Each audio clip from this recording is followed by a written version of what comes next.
हमें सबसे पहले बात कर लेते हैं छांगुर बाबा की, जिसके खिलाफ एटीएस और ईडी की जांच जारी है।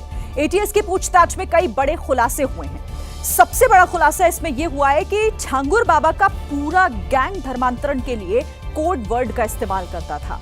कोड वर्ड प्रोजेक्ट का मतलब था लड़कियां, मिट्टी पलटना मतलब धर्मांतरण कराना, काजल करना यानी मानसिक रूप से प्रभावित करना, और दर्शन मतलब धर्मांतरण के लिए जो आते हैं उनको छांगुर से मिलवाना। तो धर्मांतरण गैंग का कोड वर्ड जिसके जरिए ये पूरा गैंग काम करता था। अब आपको बताते हैं कि आखिर धर्मांतरण के लिए बाबा छांगुर क्या लालच देता था। देखिए, चीजें निकलकर सामने आ रही है धीरे धीरे कि धर्मांतरण के बाद बेहतर जीवन मिलेगा। आर्थिक लालच दिया जाता था, विदेश में नौकरी का झांसा भी दिया जाता था, और इसके साथ ही पढ़ाई के लिए स्कॉलरशिप का भी लालच दिया जाता था, और इसी के जरिए धर्मांतरण की पूरी कोशिश की जाती थी।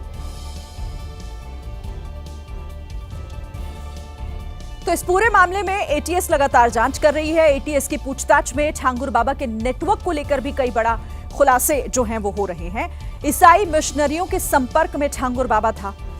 खुलासा यह कि धर्मांतरण गैंग नेपाल से सटे हुए संवेदनशील 7 जिलों में एक्टिव था, सक्रिय था। मिशनरी के लोगों को पैसे देकर बाबा छांगुर का गैंग जानकारी लेता था। चिन्हित परिवारों को आर्थिक मदद का लालच दिया जाता था।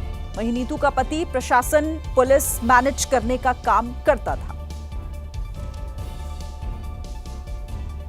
तो छांगुर बाबा का ये पूरा नेटवर्क किस तरीके से काम करता था, लोगों को कैसे बहलाया फुसलाया जाता था, कैसे उन्हें कई चीजों का लालच देने का काम होता था, और ये पूरा नेटवर्क इसी के इर्द गिर्द काम कर रहा था। साथ ही जिम्मेदारी प्रशासन और पुलिस को मैनेज करने की नीतू के पति के पास थी।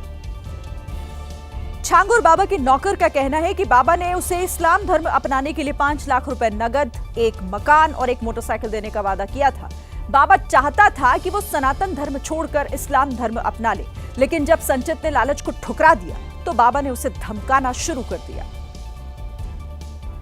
छांगुर बाबा के यहाँ हम झाड़ू पोछा का काम कर रहे थे, और उसके बाद छांगुर बाबा कुछ दिन 6-7 महीना काम किए। उसके बाद वो बोले कि अपना धर्म परिवर्तन बदल दो, हम तुमको इतना पैसा देंगे, तुम्हारे बच्चे का शादी हो जाएगा, तुम्हारे बच्चे का बिल्कुल अच्छे से रखेंगे, तुम्हारा घर बन जाएगा, गाड़ी हो जाएगा, और उसके बाद में यहाँ बोले कि तुम्हारा भी ज़िंदगी संवर जाएगा। तो हम कहें बाबा ये नहीं हो पाएगा हमारा, हम धर्म परिवर्तन, हमारा सनातन धर्म चल रहा है, हम ये काम नहीं करेंगे। तो हमको बोले कि अगर नहीं करोगे, इतना पैसा तुम्हारे पास हम खर्चा किए हैं तो तुमको गोली से मार दिया जाएगा।